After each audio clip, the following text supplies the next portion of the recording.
हरे कृष्ण। राधे राधे।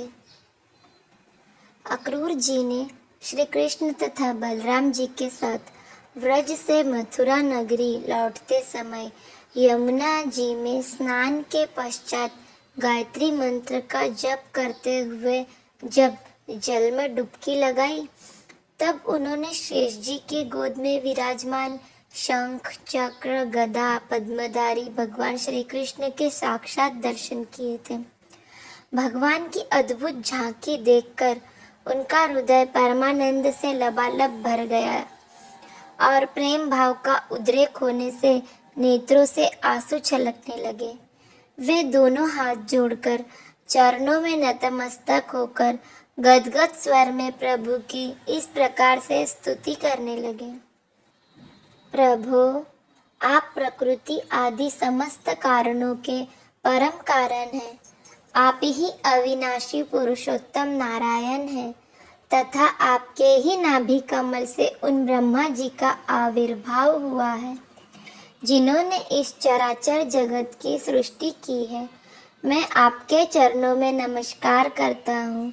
पृथ्वी, जल, अग्नि, वायु, आकाश, अहंकार, महतत्व, प्रकृति, पुरुष, मन, इंद्रिय, संपूर्ण इंद्रियों के विषय और उनके अधिष्ठातृ देवता, यही सब चराचर जगत तथा उसके व्यवहार के कारण है और ये सब के सब आपके ही अंग स्वरूप है। प्रकृति और प्रकृति से उत्पन्न होने वाले समस्त पदार्थ इदम वृत्ति के द्वारा ग्रहण किए जाते हैं, इसीलिए ये सब अनात्मा है। अनात्मा होने के कारण जड़ है और इसीलिए आपका स्वरूप नहीं जान सकते, क्योंकि आप तो स्वयं आत्मा ही ठहरे। ब्रह्मा जी अवश्य ही आपके स्वरूप है, परंतु वे प्रकृति के गुण रजस से युक्त है, इसीलिए वे भी आपकी प्रकृति का और उसके गुणों से परे का स्वरूप नहीं जानते। साधु योगी स्वयं अपने अंतःकरण में स्थित अंतर्यामी के रूप में समस्त भूत भौतिक पदार्थों में व्याप्त परमात्मा के रूप में और सूर्य चंद्र अग्नि आदि देवमंडल में स्थित इष्ट देवता के रूप में तथा उनके साक्षी महापुरुष एवं नियंता ईश्वर के रूप में साक्षात आपकी ही उपासना करते हैं। बहुत से कर्मकांडी ब्राह्मण कर्म मार्ग का उपदेश करने वाली त्रयी विद्या के द्वारा जो आपके इंद्र अग्नि आदि अनेक देववाचक नाम तथा व्रजहस्त सप्तार्ची आदि अनेक रूप बतलाती है, बड़े बड़े यज्ञ करते हैं और उनसे आपकी ही उपासना करते हैं। बहुत से ज्ञानी अपने समस्त कर्मों का संन्यास कर देते हैं और शांत भाव में स्थित हो जाते हैं। वे इस प्रकार ज्ञान यज्ञ के द्वारा ज्ञान स्वरूप आपकी ही आराधना करते हैं।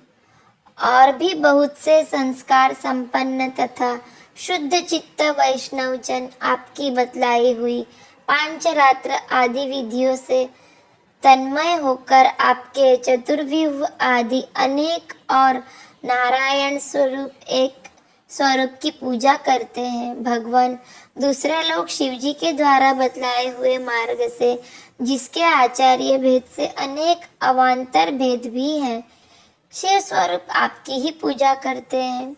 स्वामिन, जो लोग दूसरे देवताओं की भक्ति करते हैं, उन्हें आपसे भिन्न समझते हैं, वे सब भी वास्तव में आपकी ही आराधना करते हैं, क्योंकि आप ही समस्त देवताओं के रूप में हैं और सर्वेश्वर भी हैं।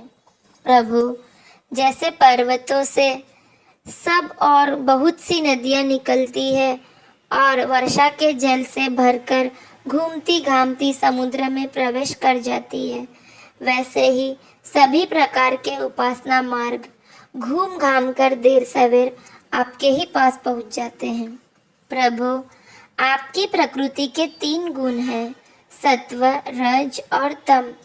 ब्रह्मा से लेकर स्थावर पर्यंत संपूर्ण चराचर जीव प्राकृत है और जैसे वस्त्र सूत्रों से ओतप्रोत रहता है, वैसे ही ये सब प्रकृति के उन गुणों से ही ओतप्रोत है, परंतु आप सर्वस्वरूप होने पर भी उनके साथ लिप्त नहीं हैं। आपकी दृष्टि निर्लिप्त है, क्योंकि आप समस्त वृत्तियों के साक्षी हैं। यह गुणों के प्रवाह से होने वाली सृष्टि अज्ञान मूलक है, और वह देवता, मनुष्य, पशु, पक्षी आदि समस्त योनियों में व्याप्त है, परंतु आप उससे सर्वथा अलग हैं। इसीलिए मैं आपको नमस्कार करता हूँ। अग्नि आपका मुख है, पृथ्वी चरण है, सूर्य और चंद्रमा नेत्र है, आकाश नाभि है, दिशाएं कान है, स्वर्ग सिर है, देवेंद्रगण भुजाएं हैं, समुद्र कोख है, और यह वायु ही आपकी प्राण शक्ति के रूप में उपासना के लिए कल्पित हुई है। वृक्ष और औषधियाँ रोम है, मेघ सिर के केश हैं, पर्वत आपके अस्थि समूह और नख है, दिन और रात पलकों का खोलना और मीचना है, प्रजापति जननेंद्रिय है, और वृष्टि ही आपका वीर्य है। अविनाशी भगवान, जैसे जल में बहुत से जलचर जीव और गुलर के फलों में नन्हे नन्हे कीट रहते हैं, उसी प्रकार उपासना के लिए स्वीकृत आपके मनोमय पुरुष रूप में अनेक प्रकार के जीव जंतुओं से भरे हुए लोक और उनके लोकपाल कल्पित किए गए हैं। प्रभु, आप क्रीड़ा करने के लिए पृथ्वी पर जो जो रूप धारण करते हैं, वे सब अवतार लोगों के लिए शोक, मोह और धो बहा देते हैं, और फिर सब लोग बड़े आनंद से आपके निर्मल यश का गान करते हैं। प्रभु, आपने वेदों, ऋषियों, औषधियों और सत्यव्रत आदि की रक्षा दीक्षा के लिए मत्स्य रूप धारण किया था और प्रलय के समुद्र में स्वच्छंद विहार किया था। आपके मत्स्य रूप को मैं नमस्कार करता हूँ। आपने ही मधु और कैटब नाम के असुरों का संहार करने के लिए हयग्रीव अवतार ग्रहण किया था। मैं आपके उस रूप को भी नमस्कार करता हूँ। आपने ही वह विशाल मत्स्य रूप ग्रहण करके मंदराचल को धारण किया था। मैं आपको नमस्कार करता हूँ। आपने ही पृथ्वी के उद्धार की लीला करने के लिए वाराह रूप स्वीकार किया था। आपको मेरे बार बार नमस्कार। प्रहलाद जैसे साधु जनों का भेद भय मिटाने के लिए प्रभु, आपके उस अलौकिक नृसिंह रूप को मैं नमस्कार करता हूँ। आपने वामन रूप ग्रहण करके अपने पगों से तीनों लोक नाप लिए थे। आपको मैं नमस्कार करता हूँ। धर्म का उल्लंघन करने वाले घमंडी क्षत्रियों के वन का छेदन करने के लिए आपने भृगुपति परशुराम रूप ग्रहण किया था। मैं आपके उस रूप को नमस्कार करता हूँ। रावण का नाश करने के लिए आपने रघुवंश में भगवान राम के रूप में अवतार ग्रहण किया था। मैं आपको नमस्कार करता हूँ। वैष्णव जनों तथा यदुवंशियों का पालन पोषण करने के लिए आपने ही अपने को वासुदेव, संकर्षण, प्रद्युम्न और अनिरुद्ध इस चतुर्व्यूह रूप में प्रकट किया है। मैं आपको बार बार नमस्कार करता हूँ। दैत्य और दानवों को मोहित करने के लिए आप शुद्ध अहिंसा मार्ग के प्रवर्तक बुद्ध का रूप ग्रहण करेंगे। मैं आपको नमस्कार करता हूँ। और पृथ्वी के क्षत्रिय जब म्लेच्छप्राय हो जाएंगे, तब उनका नाश करने के लिए आप ही कल्कि के रूप में अवतीर्ण होंगे। मैं आपको नमस्कार करता हूँ। भगवान, ये सब के सब जीव आपकी माया से मोहित हो रहे हैं, और इस मोह के कारण ही यह मैं हूँ और यह मेरा है। इस झूठे दुराग्रह में फंसकर कर्म के मार्गों में भटक रहे हैं। मेरे स्वामी, इसी प्रकार मैं भी स्वप्न में दिखने वाले पदार्थों के समान झूठे देह, गेह, पत्नी, पुत्र और धन, स्वजन आदि को सत्य समझकर उन्हीं के मोह में फंस रहा हूँ और भटक रहा हूँ। मेरी मूर्खता तो देखिए प्रभु, मैंने अनित्य वस्तुओं को नित्य, अनात्मा को आत्मा और दुख को सुख समझ लिया। भला उल्टी बुद्धि की भी कोई सीमा है? इस प्रकार अज्ञानवश सांसारिक सुख दुख आदि द्वंद्वों में ही रम गया और यह बात बिल्कुल भूल गया कि आप ही हमारे सच्चे प्यारे हैं। जैसे कोई अनजान मनुष्य जल के लिए तालाब पर जाए और उसी से पैदा हुए सिवार आदि घासों से ढका हुआ देखकर ऐसा समझ ले कि यहाँ जल नहीं है, तथा सूर्य की किरणों में झूठ-मूठ प्रतीत होने वाले जल के लिए मृग तृष्णा की ओर दौड़ पड़े, वैसे ही मैं अपनी ही माया से छिपे रहने के कारण आपको छोड़कर विषयों में सुख की आशा से भटक रहा हूँ। मैं अविनाशी अक्षर वस्तु के ज्ञान से रहित हूँ।